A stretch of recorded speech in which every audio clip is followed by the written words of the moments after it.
This episode of the Physio Foundations podcast is part 2 of my conversation with physiotherapist Jordan Rutherford. And on this episode, we're going to be talking about Jordan's clinical interests, particularly with golf.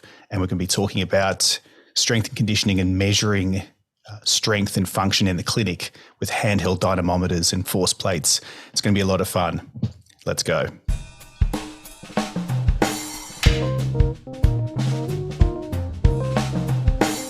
Welcome back to the Physio Foundations podcast for another week where we talk about the knowledge and skills that provide the foundation of expert clinical practice. So if you want an introduction to this week's guest, if you've clicked on this episode first, perhaps go back and listen to last week where Jordan talks about his background and interests, and you'll know a bit more about him, because on this episode, we're going to go straight in. So Jordan, welcome back to Physio Foundations. Thanks very much. Let's go. Let's get straight back into our conversation. So we know who you are. We know what you're interested in and your teaching interests, but let's talk a bit more about your clinical work and experience. And specifically, you've told me some really interesting stories when we worked together about some of your travel with golf, with the Professional Golf Association in Australia, or is Australasia you were saying? Yeah. So the PGA Tour of Australasia covers Australia, New Zealand, and then parts of Papua New Guinea as well as part of the tour. So, yeah, nice. Yeah, and then we've also had many conversations about some of the interesting things you do in your clinic. For example, objective measures of strength and function with force plates and handheld dynamometers, and your strength and conditioning interests and what you do with people in the clinic. So tell us about the PGA. What's it like working with golfers? What are some of your interests in, and you play golf yourself. And what are some of your interests in golf and as being a physio working in golf? So I was more a basketball guy, but I got injured a fair bit. And that's where I picked up golf through my sort of mid-teenage years and really enjoyed it. And at the time, it was really the only option. So I had to get into something. So I chose golf.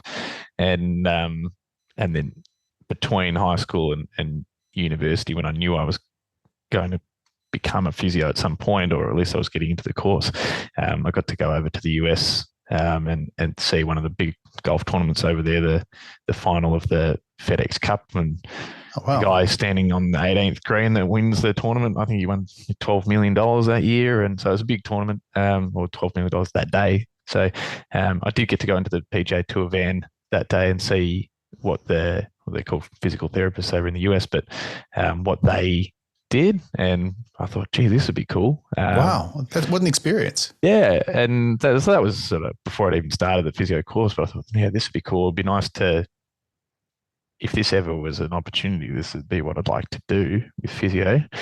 So that was where the essentially maybe the passion or what I decided I'd like to do in physio started. And then fast forward down the track, when I got into private practice and started doing, or at least having an interest in treating golfers, and within what I could see at the clinic I was at, try to do what I could in the golf space. But then the PGA opportunity came along, and now that's sort of my niche area of physio. So I get to see lots of golfers and professional golfers as well. So they're definitely different to the irregular. The amateur golfer is fairly similar to your regular run-of-the-mill general population, but elite golfers are a little bit of a different breed altogether. Why are they different? It's an individual sport. I'm sure people that do tennis have a similar experience. So as an individual sport, they're very, very much self-driven athletes, a little bit obsessive at times, quite obsessive. It's a strange living, I think. You see the guys out on tour, and it's a week at a time. You do a practice round on Tuesday, pro-am on Wednesday, playing Thursday, Friday. There's a cut on Friday, so anyone who doesn't finish in the top half of the field earns $0 that week. And then if you do make the cut, you play Saturday and Sunday, and then you travel to the next place and lather, rinse, and repeat. So it's a different kind of living, and right. There's a subset. who are not making $12 million a day and who are... That is a small minority. Yeah, who are trying to get by. Yeah, there's a lot of grinding, and they're out there in the rain and the hail, hitting balls on the range and practicing when no one else would want to be practicing. So they're good. They're good to work with in that they are very driven, and therefore, if you ask them to do things, they'll often do it. So they're an easy group of people to work with too. Although sometimes quite superstitious, so that doesn't help. Oh, okay. Oh, come on. Give us an example. I mean, a lot of it, as a practical one for me, a lot of them will say, I only see a physio on these particular days, and because, one time I was ever, sore on a Friday and I missed the cut, and now I never see anyone unless it's a Tuesday or something like that, things like that. And there's probably some lucky underwear out there or something like that. Yeah. I've watched some documentaries of the SpaceX team and their rocket launches against the odds and everything. And there's a lot of superstition in the team there. I can see why. Yeah. And look, golf. Anyone who's played golf before knows the feeling of it's only a little bit of change of mindset and the ball flies off in the wrong direction. And it's amazing that they can do what they do. Yeah, you're dealing with millimeters and degrees, like the difference for a tour pro, or you swing it fairly quick and 2 degrees open on the face or 2 degrees closed is literally 60 meters. So that could be in the water or on the one side of the fairway or the other side of the fairway or somewhere in between, hopefully. So, that it's a precision sport and it's a generally one movement sport. So it's quite predictable in terms of the expectations of the athlete. You know exactly what they need to do, and they do it hundreds of times a day, thousands of times a week. And so just as, it's all about trying to get the precision side of things and help them feel like they can reproduce the same movement over and over and over. And then load management and managing injuries. So you don't get many ACLs in golf. But you do get a lot of overuse injuries. So that's the main things I sort of deal with. Yeah. Tell us more about the injuries that you can get, and then we can talk about some of the unique management strategies that you may not have had to implement if you haven't worked with that population. Yeah, so if you start with a right-handed golfer, so they turn in a significant thoracic rotation, so can be 60, 80, 90 degrees, thoracic rotation at speed, and then so that if there's any dysfunction there, they're going to feel like that makes a big difference. And then you got low back, which is doing a lot of sort of lateral movement, depending on the golf swing, but generally into sort of right lateral flexion and almost in a right extension quadrant that they're going into at impact. And then left hip is rotating internally at significant range of motion. So those sort of 3 spots tend to be the things where overuse injuries come up: left hip, right side low back, and thoracic spine. That's really well explained. That makes sense. And so things that, if 90 degrees of thoracic rotation, it's easy to lose that range of motion just within a day as you travel. You become stiff, or you're just stiff from the day before. And you, especially what did you say before? You're out there in the hail and the rain and the mud. So what sort of warm-up program do they do? What do they? I guess they're all different. Everyone they have superstitions and they'll have unique programs as well. But what's a typical preparation before you start swinging hard at golf balls? Yeah, so a lot of them have a dynamic stretching routine, banded sort of, and I don't love the word activation, but that's what they'd refer to it as, like neuromuscular type drills. They'll have probably a fairly heavy lifting program to do during a tournament period, because you're avoiding DOMs, but you're maintaining sort of top end strength. And then they'll probably have a progressive sort of range session that will start with a smaller pitching and smaller movements that require less range, and then build up into high speed stuff later in a session so they're ready to go. And what role do you have? Well, a better way to ask this question is, how do you balance being a golfer yourself and the knowledge you have, how do you avoid balancing, or how do you avoid going into the domain of the coach? Yeah, so, that's difficult. Yeah, I bet it is. I think, I try to draw as much of a line between myself and golf coaches as possible, but there's always going to be a little bit of overlap. My way of looking at it is I like to try and create or help someone be as mobile, strong, and have as much, body awareness and neuromuscular control as possible in movements that I know are important for a golf swing, so that then they're easy to coach. So you need to understand the golf swing to make that happen, because you need to know what they need. And then I'm not trying to change their swing. I'm just trying to make them, have the ability to control their pelvis on its own and dissociate that from their lumbar spine and thoracic spine, or vice versa. And, how much shoulder external rotation they need, how much thoracic rotation they need, or hip range and glute strength, single leg balance, all that stuff that is helpful, and then leave it up to their coach from there. And if they have particular things that they're working on, as I'm trying to do this, then find some drills or exercises or things that help them achieve that. And usually if I can keep a little white ball away from that exercise, then I've tried to keep myself away from being a golf coach as much as possible. But having said all that, your love of golf, your experience with it, your knowledge of it really plays into that, in injury prevention and assessment and diagnosis that you do. So could you assess someone who you, perhaps in a blinded way, you didn't know if they're a golfer or not, just assess somebody and measure things and make some predictions about potential injuries they'd have if they did that much repetitive high load activity in golf, and maybe even predict their performance in the same way that you could look at my shoulders and go, I don't recommend you take up long distance swimming. I'd almost unless you want to do some work on that, mate. Yeah. I'd almost go one step further and say, I feel like, if you can understand the physical requirements of a golf swing, because it is so predictable, it's a single movement sport, like I said, but I'm sure I can, and there's particular studies that look at, side plank, and it's not a great test, but a side plank endurance test relating to low back pain in golfers. So if they've got a deficit on left side plank, then they're far more likely to have right side low back pain. So things like that. But I'd almost go one step further and say, I reckon if I saw how someone's shoulder moved or how much rotation they had or things, I'd almost be able to figure out where they're going to hit it too. Oh, wow. Okay.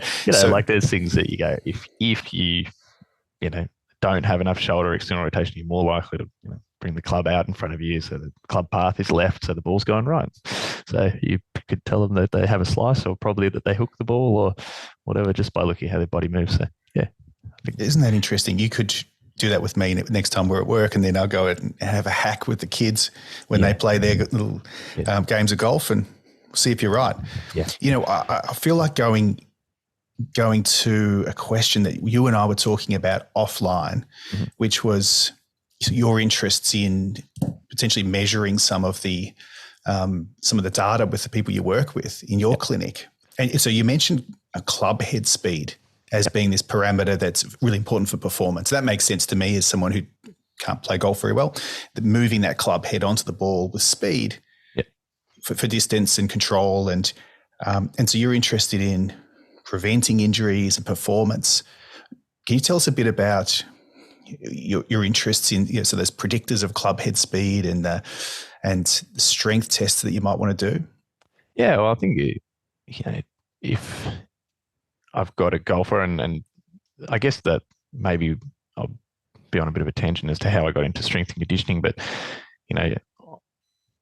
you see a patient and they've got an injury, and you get them back to a certain point where maybe they're relatively pain-free or ready for going back to the gym. And if you're not in a scenario where you can actually get them to do some performance type stuff, that's maybe where your role ends, and you have to hand them over to somewhere else. So that's how I kind of got into strength and conditioning in the first place, was you get people to a certain point, and then I have to say, well, here's what I think you could do at the gym, but I kind of have to say, have a crack.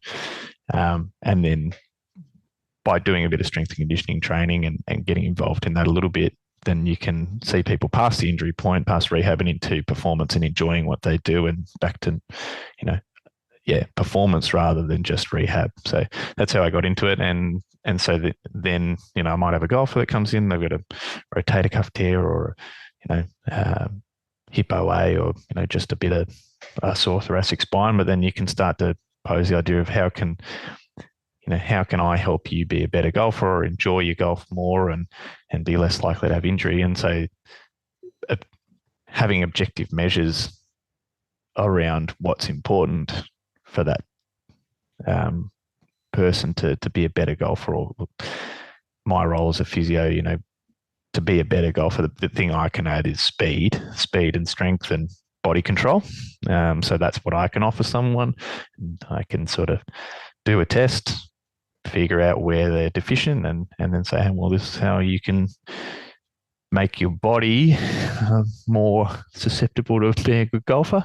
Can't always promise that they will be a better golfer, but at least give them the tools, like I said before, make them a better tool for a golf coach to do something with, or help them hit it a bit further or whatever they do. And the beauty about you working in a university as well as your clinical teaching is you've got access to people who do that stuff for a living in terms of helping you plan. If you were to collect data in the clinic, plan a way to do that ethically. If you want to present it externally, you've got ethics committees who can help manage that. And yeah, that's a big segue. You segued and I segued further, but potentially if you're a clinician listening to this and you're thinking, I would like to be involved in research, it's very scalable. You can do clinical research that's unpublished, so a quality improvement activity within your clinic, just considering the reliability and validity of the measures that you've got, standardized ways of collecting it, and then looking for patterns. And that's exactly what we did here in a small scale. We probably had 30 or 40 people come through and do a standardized set of tests and look at then, and my clinic's right next door to 4 golf simulators right behind me if you hear any golf balls hitting the back wall. So we can just walk right next door, test club head speed, and then look at how they're correlated together. So that's pretty exciting to be able to do that. And then you can that helps form what's a good exercise program for the average golfer, or where's the low hanging fruits in strength and power that are going to give the best results. So it's certainly an exciting space, and it's a good opportunity working through Monash to be around people that research is their job. And while we do a lot of research as part of the course, it's certainly not something that I've done lots of. It'd be good to get into that space a little bit and be able to contribute to, research and, improve my own practice, but also maybe contribute to physios and golf and be a little bit of, more knowledgeable in that space. And it really does feed back into your clinical work and your teaching work. It's really good when clinical questions are driven from observations in the clinic. And of course, then you need that structure of research of how you would approach it and reduce bias. And of course, the organizational stuff of how you might collect data. And it's just very, like I said before, very scalable. You can do small projects and you can be involved with researchers and you can do big projects and publish them. If you're listening to this and you're thinking, hang on, I do want to get involved in research, you can be involved with supervisions of students. You become an external co-supervisor. It's light touch work, really. Your main job is to provide access and sort of supervise them on site. The academics do the bulk of the work in terms of training the students' research skills. That's if you've got a student involved, and you can get involved in data collection yourself. Sort of an interesting topic that we got onto offline. I thought, I want to bring this up on the And these days, and what we're probably going to talk about with dynamometry, that stuff is a lot more accessible these days in clinics, and a lot more places have that available. So a fairly sort of basic research study is not that hard because, you can objectify data fairly easy, and it's not thousands and thousands and thousands of dollars worth of equipment and big outlay to try and do that stuff. It's out there and it's fairly easy to use now. So you can put your time into study design and and doing it well. Fun stuff. Let's talk about then the handheld dynamometers and force plates and how you're using technology and objective measures of function and strength. So, and I've said this before, I'm not that interested in brands. It's like runners. The runners will say the first thing they want to talk about is their running shoes. I want to know where you're running, So you can talk about them if you like, but I'm not endorsing anything. Okay. And but so tell us about what you do in the clinic. How do you go beyond the manual muscle test and objectify measures of strength? Yeah, well, I mean, first of all, I don't know the last time where I've actually gone through and done a manual muscle test, aside from teaching it, for a long time, because now I see the value in putting an actual number on it. And I think that the Oxford scale stuff is good from grade 0 to 3, and then it becomes a little bit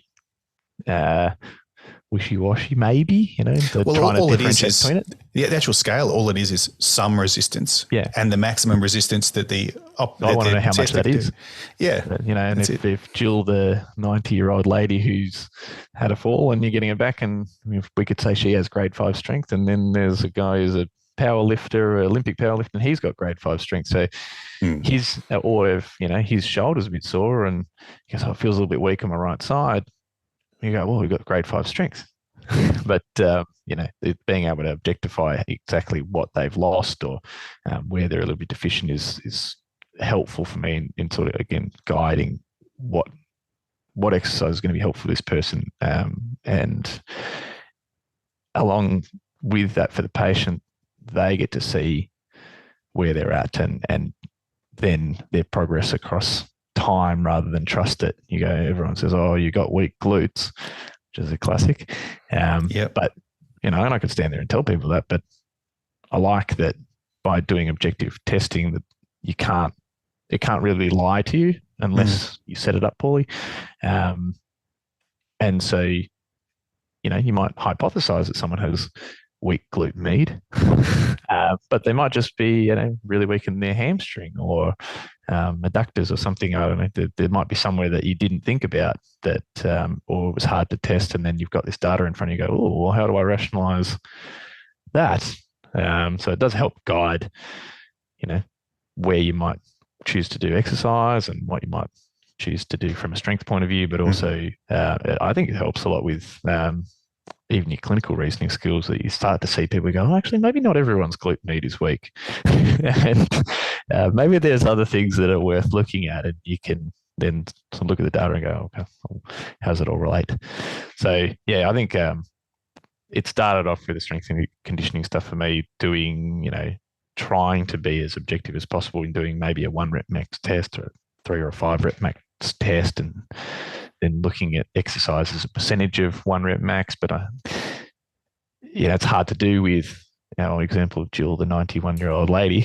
You're not going to do a 1 rep max test with her, but having another tool to maybe look at how she is, day 10 post total knee replacement, and then how that changes over time, and looking at right versus left, and patient buy-in is always good, and then it helps me to help them. So I get a bit more efficient, I think. Yeah, I agree with all that. I've used handheld dynamometry as a researcher, as a clinician, and then as an educator, both in a university and externally. And one thing I like to always remind everyone is that you say you've taught students how to do a manual muscle test, and agree that whatever you're feeling in your hands is not a measurement. It's just their willingness to push against you. And it's very much just whatever that person, your perception of what they pushed against. It's actually quite difficult to tell, to measure real differences between the sides as well, even if you think you can. But all the work that you did to set up that manual muscle test in a way that has standardized instructions, good levers for you. You are in a position where you're at 90 degrees to their lever. You're applying force in a controlled way with your instructions. All of that is prerequisite to even get the dynamometer out of the box. And I think that's why I brought the running shoe analogy up before, because people will want to talk about which device should I get. You should spend 95% of your time thinking about your test setup, instructions, which side you test first, how many times you're going to do it, is there a learning effect? Yeah. We could go on. And so you should do all of that with your manual muscle test. So the criticism of you only teaching that in university, I think students need to be exposed to what you would do next. But if your solution is just to start off with dynamometry, you're not going to have reliability is the problem. Yeah. And you're right. You could have a $20,000 setup and get very poor data from that, or you can use literally one of those luggage or like meat hook type setups and get really reliable data from it. So yeah, you're right. The setup and instructions and all that sort of thing that you would do for a manual muscle test is absolutely applicable. What are some tips then that you would give people who are using handheld dynamometry in the clinic to make sure they've got a repeatable, reliable setup? And I think obviously all the principles around manual muscle testing, like I said, applicable. So making sure you're positioning the patient the same each time. Where are you pushing from on that lever, and is that a standardized procedure that you use? So if you're doing side lying hip abduction, you always push from basically just proximal to the lateral malleolus, or if you do it just at the lateral knee, you might get a different result, but make sure you're doing that each time the same, so that then your outcomes are going to be reliable, and you can see the progress there. That'd probably be the main one, just making sure it's the same each time. When you're working with a person and you're just comparing limbs, do you typically just do force, or there's not really a rationale to calculate torque, which is lever arm times force. Yeah. If you're just comparing between the limbs of people, really it's just the force between the sides. But do you calculate torque or body weight normalized torque when you want to compare to the literature, or how do you typically roll in the clinic? Peak force. Generally, you can the stuff that I've got in clinic is nice and easy from a user interface point of view. That it gives us peak force, rate of force development, and then because when you put in a patient into that software, that you put in their body weight, and so it gives you a percentage body weight, and then you've got that comparison. So it might say 42% stronger on the left side. This is the peak force. Here's the peak rate of force development, and you're at 33% body weight on the right, and I can't remember which one I said was weaker, but and a different percentage on the left. So that helps to sort of, in that scenario, I'm looking at a few different things. It depends on what you want to get across to the patient, I suppose. Sometimes. And if you're benchmarking it to where someone should be in terms of normative data, that's, and I realize we're going back to basics, but this is physio foundations here. If you're comparing people who are taller and shorter, this is why you convert to torque, and you're multiplying their lever arm by the force. And then if you want to compare to other people who are heavier and smaller, heavier people generally stronger, so it's body weight normalized, so divided by body weight. And then in the literature, that's those numbers that you see for normal strength for joints are body weight normalized torque. So torque divided by torque times lever arm. Force times lever arm equals torque divided by body weight. Bit of a lesson on that, because it's something that I often see people go, that's the complex research stuff. I don't want to do that, but it's so easy. And there's calculators, like you mentioned, that you can use, a lot of the software. You can just do it in Excel right now. Yeah. And then you can compare it to those studies. There's a lot of good people putting out literature and summaries of literature now with normal values that you can use. Yeah. And that definitely, like I've said all along, it just really helps you guide, what's a relatively abnormal finding, or what's a good finding, and how do we then devise a way to fix that? Because I guess that's at the end of the day, it's really a tool to help guide what you do with a patient. It's not the end product. So it's just another tool we've got to help find things that aren't normal and try and help get them back to normal, whether that's normal for their age group or body weight or compared to the other side. Yeah. That's a really good way to put it. And look, we could go on, and time's against us here. Do you have anything else that you wanted to add? Any other final thoughts? I think if you're a physio early in your career, obviously you want to be developing clinical reasoning and try to figure out why you're doing particular tests, like we talked about at the last podcast. But then starting to develop your own way of how you treat these people, and I've gone down a strength and conditioning sort of a route, but other people will do different things, and I don't think there's necessarily a right and wrong, but whatever you find works best and you can convey to a patient. And at the end of the day, the person you can't help is the person you're not seeing, and if you can develop rapport with people and find a way to measure stuff and then get them to buy into the idea of getting stronger or fitter or whatever it might be, then that's the person you can help. So lots of tools out there and lots of different ways to do things, and at the end of the day, if you can help someone and you can get across some information to them as to how they can go about helping themselves, then I think that's the key. Beautiful. Well said. And this is why we're having these conversations, to open up ideas for different ways of doing things. And we've certainly learned a lot from you here today in the last episode about your specific approach to golf and the PGA, and also some of your perspectives on objective measures of strength. So it's fantastic. There's so much more we could talk about. We're out of time. But thank you again, Jordan. Really appreciate you coming on the podcast, and we'll have to do it again. Absolutely. No problem at all, mate. Awesome. Okay, so until next time, this is Jordan Rutherford and Luke Perrotin wishing you all the very best with your studying, professional development, and lifelong learning.